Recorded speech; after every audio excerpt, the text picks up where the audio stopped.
నమస్తే. నా పేరు మధుసూదన్ రావు.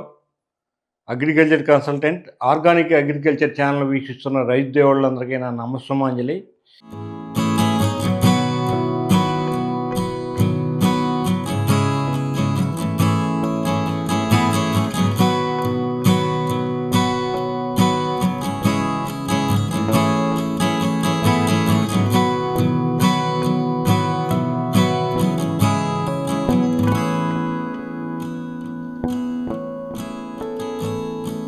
ఈరోజు మనం మాట్లాడుకోబోయే టాపిక్ నిమ్మ.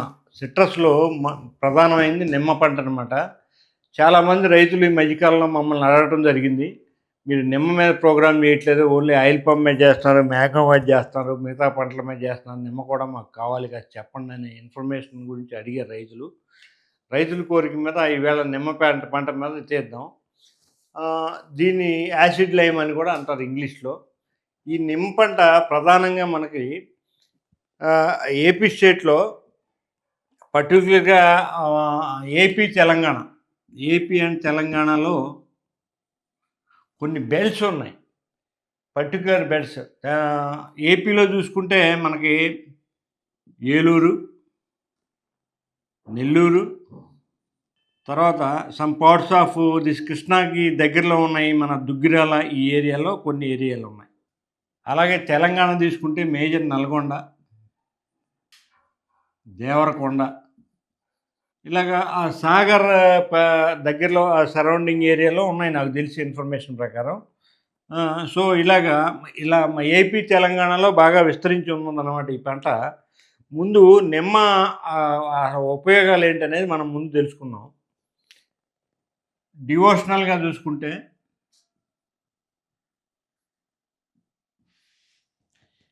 నిమ్మ అనేదాన్ని దేవతలు, ఇప్పుడు అమ్మవార్లు ఉన్నారంటే గ్రామదేవతలకి వాళ్ళకి మెడలో దండ వేయడానికి వాడతారు, తర్వాత దిష్టి తీయడానికి వాడతారు, ఇంటికి దిష్టి కట్టడానికి వాడతారు. అలాగే హనుమాన్ పూజ చేసేప్పుడు కూడా మనకి వాహనాలు పూజ చేసినప్పుడు వాహనాలు కట్టడానికి వాడతారు. తర్వాత ఇంటి గుమ్మం దగ్గర మనకి దిష్టి రాకుండా ఉండడానికి వాడతారు. ఇలాగ మల్టీపర్పస్ వాడతారు. ఈవెన్ ముస్లిం కమ్యూనిటీ వాళ్ళు కూడా వాడతారు అనమాట. ముస్లిం కమ్యూనిటీ వాళ్ళు కూడా విరివిగా దీన్ని వాడుతూ ఉంటారు. ఈ విధంగా మనకి డివోషనల్ యూజెస్ అనేది నిమ్మలో ఎక్కువగా ఉన్నాయి. సో అది ఒక అద్భుతమైన పండు. అలాగే చాలామంది ఏం చేస్తారంటే, వాళ్ళకి ఎటువంటి నరదృష్టి నరఘోష లేకుండా ఉండాలంటే డైలీ ఒక పచ్చి నిమ్మకాయని వాళ్ళ దగ్గర పెట్టుకుంటారు. అది వాడిపోయే వరకు ఉంచుకొని, దాని తర్వాత ఆ పని అయిపోయిన తర్వాత దాన్ని తీసి పడేసి మళ్ళీ ఇంకోటి పెట్టుకుంటారు అనమాట. ఇలాగా అనేక సెంటిమెంట్తో కూడుకున్న పంట ఇది. అలాగే ఆరోగ్యపరంగా చూసుకుంటే, హెల్త్ పాయింట్ ఆఫ్ వ్యూలో చూసుకుంటే మనకేంటంటే, ఒకటి C vitamin, plenty of C vitamin. అత్యధికంగా నిమ్మ పండులో సి విటమిన్ ఎక్కువ దొరుకుతుంది. చాలామంది న్యాచురోపతిక్ డాక్టర్లు ఏం చెప్తారంటే, రోజుకి ఒక అరచెక్క నిమ్మ రసాన్ని తీసుకోగలిగితే మన జోలికి ఎటువంటి వ్యాధులు రావని. ఎందుకంటే అందులో ఉన్న రహస్యం ఏంటంటే, మన శరీరంలో ఉండే లివర్ అనేది అన్ని రకాల విటమిన్స్ని దాన్ని నిలగట్టుకోగలుగుతుంది, ఎక్సెప్ట్ సి విటమిన్ అనమాట. సి విటమిన్ అది నిలగట్టుకోలేదు కాబట్టి మన సి విటమిన్ మనం సప్లిమెంట్ కింద దానికి అందిస్తూ ఉండాలి. దానికి అందిస్తూ ఉంటే మనకి ఎటువంటి రోగాలు రావు. అంటే ఇమ్యూనిటీ అనేది బాగా డెవలప్ అవుతుంది. Minimum 200 grams 200 mg C vitamin అనేది మన బాడీకి ఇవ్వగలిగితే అద్భుతంగా మనకు ఫలితాలు ఉంటాయి. మనకి ఎటువంటి జబ్బులు రావు, మన బాడీ డిహైడ్రేషన్కి గురి కాదు. తర్వాత మనకి ఎటువంటి ఏజ్ పెరిగే ఫ్యాక్టర్ అనేది చాలా తక్కువ అవుతుంది. అంటే చాలామంది తక్కువ ఏజ్లోనే ముసలాళ్ళలాగా కనపడతారు. అటువంటి వాళ్ళకు కూడా చాలా చక్కగా పనిచేస్తుంది. నెక్స్ట్ రెండో పాయింట్ ఏంటంటే డీహైడ్రేషన్. ఈ డీహైడ్రేషన్ నుంచి చాలా ఈజీగా బయటకు తీసుకురాగలరు నిమ్మపండు. అందుకే వేసవికాలంలో నిమ్మ సోడాలు, లేదంటే నిమ్మ షర్బత్లు, దీంతో మన నిమ్మ మజ్జిగ, ఇలాగే వీటిని ఎక్కువగా వాడతారు. దాని నుంచి బయటికి రావడానికి ఉపయోగపడుతున్న హెల్త్ పరంగా. 3 నిమ్మం ఉప్పు, సిట్రిక్ యాసిడ్. సిట్రిక్ యాసిడ్ అనేది అనేక ప్రిజర్వేటివ్స్‌లో వాడుతూ ఉంటారు ఆర్టిఫిషియల్‌గా. మనకి ఇళ్లల్లో అయితే ఊరగాయ పచ్చడిలో అయితే వాడరు గానీ, బయట వాడేవాళ్ళు అయి వాడతారు. ఏ ఫుడ్ నిల్వ ఉండాలన్నా, ఏ కూల్ డ్రింక్ నిల్వ ఉండాలన్నా ప్రిజర్వేటివ్స్ కింద యాసిడ్ లైమ్ మాత్రం సిట్రిక్ యాసిడ్ మాత్రం కంపల్సరీ వాడతారు. సో, ఇన్ని రకాలుగా వె వె వెల్త్ పరంగా ఇన్ని ఉపయోగాలున్న మన నిమ్మ మన ఏపీ, తెలంగాణలో చక్కగా పండుతుంది. కానీ మన చేసే కొన్ని ప్రాక్టీసెస్ వల్ల అది కొంచెం ఇబ్బందికరంగా కనిపిస్తుంది ఈ మధ్య ఏపీ, తెలంగాణలో. సో, ఆ పంటకి ఏ ఏ క్లైమేట్ అవసరం, ఎటువంటి నీటి తడులు అవసరం, తర్వాత మనం చేయాల్సిన ప్రాక్టీసెస్ అనేది మనం ముందు మాట్లాడుకుందాం ఇప్పుడు. Rainfall 750 mm to 2000 mm rainfall అనేది దానికి అవసరం. హ్యూమిడిటీ 50-80% హ్యూమిడిటీ దానికి అవసరం. అంటే అతి తక్కువ వర్షపాతాన్ని తట్టుకోగలదు, ఎక్కువ వర్షపాతాన్ని తట్టుకొని నిలబడగలదు. 50-80% హ్యూమిడిటీ బాగా తక్కువ ఉన్న తట్టుకోగలదు, ఎక్కువ ఉన్నా తట్టుకోగలదు. దాన్ని బట్టి మనం ప్రాక్టీసెస్ మార్చుకోవాలన్నమాట. అది ఇక్కడ ముఖ్యమైన గమనిక ఏంటంటే రైతు సోదరులకి మనకి ఎక్కువ రెయిన్‌ఫాల్ ఉన్న ఏరియాల్లో తడులు ఎక్కువ ఇవ్వాల్సి వస్తుంది. తక్కువ రెయిన్‌ఫాల్ ఉన్న ఏరియాల్లో తడులు ఎక్కువ ఇవ్వాల్సి వస్తుంది. అలాగే హ్యూమిడిటీ తక్కువ ఉన్న ఏరియాల్లో తడులు ఎక్కువ ఇవ్వాల్సి వస్తుంది. హ్యూమిడిటీ ఎక్కువ ఉన్న ఏరియాల్లో తడులు తగ్గించుకొని ఉండాల్సి వస్తుందన్నమాట. ఇందులో ప్రధానంగా వెరైటీస్ ఈ బాలాజీ నిమ్మ అని ఒకటి బాగా పాపులర్ వెరైటీ. దాని తర్వాత విక్రమ్ అని ఒకటి ఉంటుంది. తర్వాత చక్రధర్ అనే ఒక సీడ్లెట్ వెరైటీ ఉంది. అమాంగ్ ఆల్ దిస్ బాలాజీ అనేది బాగా పాపులర్ వెరైటీ అనమాట. దీన్ని మనకి సిట్రస్ రీసెర్చ్ చేసిన మన తిరుపతి సిట్రస్ రీసెర్చ్ చేసిన వాళ్ళు తయారు చేసిన వెరైటీ ఇది. ఇది బాగా పాపులర్, హై ఈల్డ్, అధిక దిగుబడినెస్ ఉంది. దీన్ని ఎక్కువగా ఏపీ, తెలంగాణలో కల్టివేట్ చేస్తున్నారు. ఇక మిగతా ఇది చక్రధర్ అనేది సీడ్లెస్ వెరైటీ అనమాట. ఇది హై ఈల్డరే. తర్వాత విక్రమ్ అనేది కూడా మంచి వెరైటీనే. అది అంటు మొక్కగా లభిస్తుంది. నెక్స్ట్ ఈ మధ్య కాలంలో తైవాన్ నుంచి ఒక నిమ్మ వెరైటీ కూడా వచ్చింది, సీడ్లెస్ నిమ్మ. అది కొంచెం సైజు ఎక్కువగా ఉంటుంది కాబట్టి మార్కెటింగ్లో సరిగ్గా వెళ్ళట్లేదనే వినిపిస్తున్నాయి. దాని మీద మనం ఇంకా రీసెర్చ్ చేయాల్సి ఉంది. ఈల్డ్ మాత్రం చాలా విపరీతంగా కాస్తుందన్నమాట. అందులో ఈ మధ్య క్లోనింగ్ అనేది రావటం వల్ల ఏంటంటే అది సెకండ్ ఇయర్ నుంచే అది ఈల్డ్ రావటం మొదలెడుతుంది. ఎక్కువ ఈల్డ్స్ వస్తున్నాయి. ఎక్కువ ఈల్డ్స్ వచ్చి రైతుకి బాగా కనిపిస్తుంది పంట అనేది. బట్ మార్కెట్లో కొన్ని చోట్ల బాగా వెళ్తుంది, కొన్ని చోట్ల వెళ్తలేదని ఉన్నాయి. Mixed result. దాని భవిష్యత్తులో మనం దాని గురించి ఆలోచిద్దాం. వెరైటీస్ వచ్చేపటికి ఇవన్నమాట. తర్వాత సాయిల్ సెలక్షన్ వచ్చేపాటికి 6.5 to 7.5 pH ఉన్నాయి మాత్రమే సూటబుల్ దీనికి. ఈసీ గురించి మనం ఇప్పుడు మాట్లాడలేదు. ఈసీ అంటే అసలు చాలా ఇబ్బందికరం. ఈసీ అబౌవ్ 3 ఉన్న సాయిల్స్ పంటలు పండించడానికి చాలా ఇబ్బంది. ఈసీ గురించి మనం మాట్లాడుకోవట్లేదు. ఇప్పుడు pH 6.5 నుంచి 7.5 ఉన్న నేలలో మంచి అనుకూలమైన ఇవన్నమాట. అలాగే సాయిల్ టైప్స్, ఒకటి తేలిక నేలలు, 2 బరువైన నేలలు,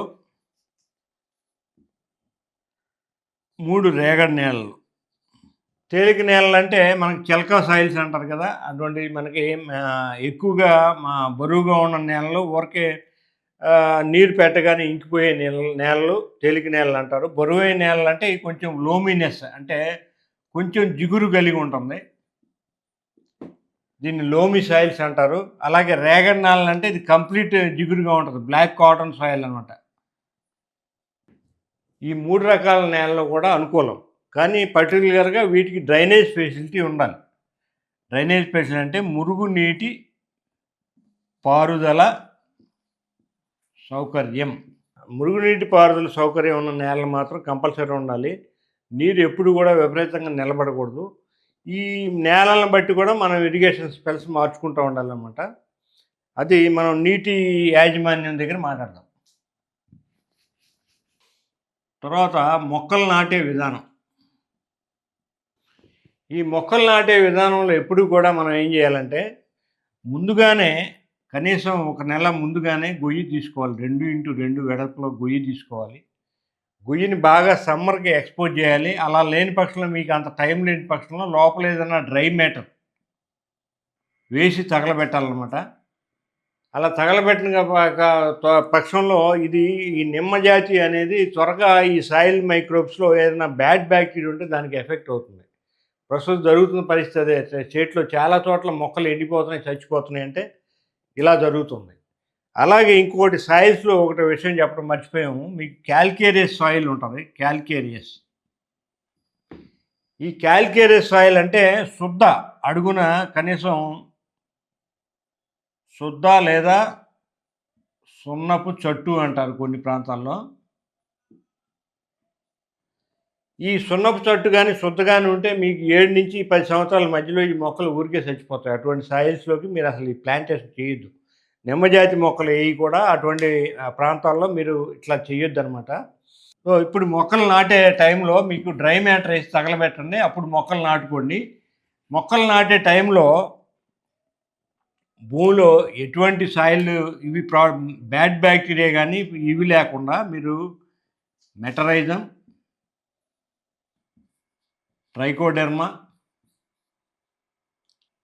అండ్ బ్యాసిల్లస్ ఈ 3 రకాలు వాడండి. Metarhizium fungus, trichoderma fungus, bacillus అనేది బ్యాక్టీరియా. ఈ మెటరైజం ఏం చేస్తుందంటే మనకు భూమిలో చెదలు అటువంటివి ఏమైనా ఉంటే ఆ చెదల నుంచి మొక్కని కాపాడుతుంది. దాని తర్వాత ట్రైకోడెర్మా మీకు మనకి మేజర్గా వచ్చే గ్యానోడెర్మా లాంటి root cause diseases, soil born diseases నుంచి కాపాడుతుంది. ఈ బ్యాసిల్లస్ అనేది ఏంటంటే మనకి ఏదైనా డిసీజ్ ప్రాబ్లం ఉంటే మనకి కోర్టు స్టే ఆర్డర్ ఇచ్చినట్టుగా ఇమ్మీడియట్గా ఆపేస్తుంది. ఆపేసిన తర్వాత అది మనకి సాయిల్ కండిషనర్గా కూడా ఉపయోగపడుతుంది చక్కగా. సాయిల్లో ఏమన్నా లోపాలు ఉంటే కొంచెం పీహెచ్ ఇన్బ్యాలెన్స్ ఉంటే అది సెటరేట్ చేసి మనల్ని మొక్కల్ని కాపాడుతుందనమాట. ఈ విధంగా మెట్రైజం, ట్రైకోడెర్మా, బ్యాసిల్లస్ కలిపి మీరు గోతుల్లో వేసుకోండి. కెమికల్ ప్రాసెస్ అయితే ఉన్నాయి కానీ నేనైతే చెప్పనయ్యి. సారీ. ఇలా మొక్కలు నాటేసుకోండి. దాదాపు ఇవి 2 నెలల వరకు మీ మొక్కల్ని మీ మొక్కలు ప్రొటెక్ట్ చేస్తాయన్నమాట. తెగుళ్ళు ఈ బారి నుంచి.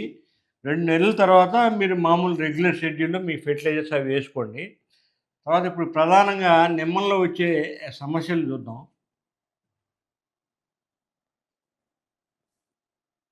ఒకటి గజ్జి తెగులు.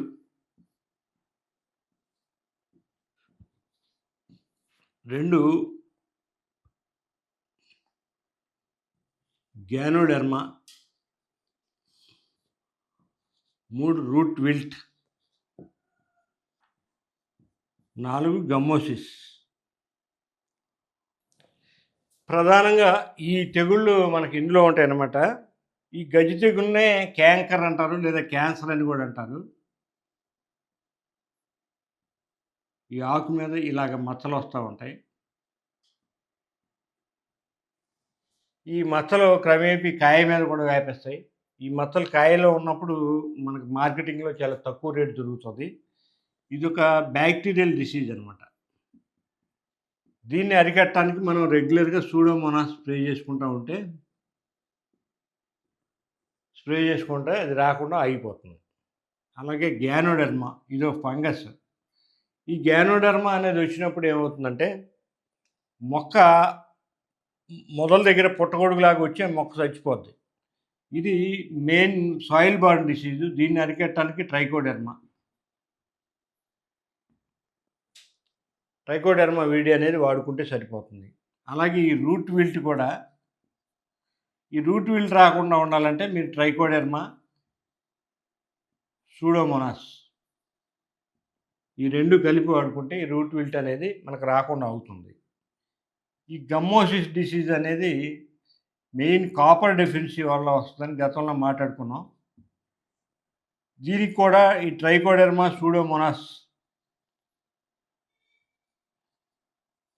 సూడోమోనాస్ కలిపి వాడుకుంటే ఇది ఎఫెక్టివ్‌గా కంట్రోల్ చేయొచ్చు. మెయిన్ ఇవన్నీ రాకుండా ఉండాలంటే మెయిన్ వాటర్ మేనేజ్మెంట్ అనేది చాలా పర్ఫెక్ట్‌గా ఉండాలి. మనకి తేలికపాటి భూముల్లో అయితే వారం నుంచి 10 రోజులకు ఒకసారి తడి. ఏది వర్షం లేని టైంలో. అదే హెవీ సాయిల్స్ అంటే 10-15 రోజులకు ఒకసారి తడి ఇవ్వండి. అంతకంటే తడులు ఎక్కువ గూడా ఇవ్వటం గూడా మంచిది కాదు. ఎందుకంటే నిమ్మ పండులో ఇవి ఎక్కువగా ఉన్నాయని చెప్పి మనం ఎక్కువ తడులిస్తాం. ఎక్కువ తడులు ఇవ్వటం వల్ల అవన్నీ వేరు దెబ్బతినటం, వేరుకుళ్ళు రావటం ఇటువంటియన్నీ జరుగుతూ ఉంటాయి. సో, ఇలా మనకు తెగుళ్ళుంటాయన్నమాట ఇందులో. మీరు ఎంతకంటే విపులంగా కావాలంటే మీరు డైరెక్ట్‌గా నన్ను కాంటాక్ట్ చేసి తెలుసుకోవచ్చు.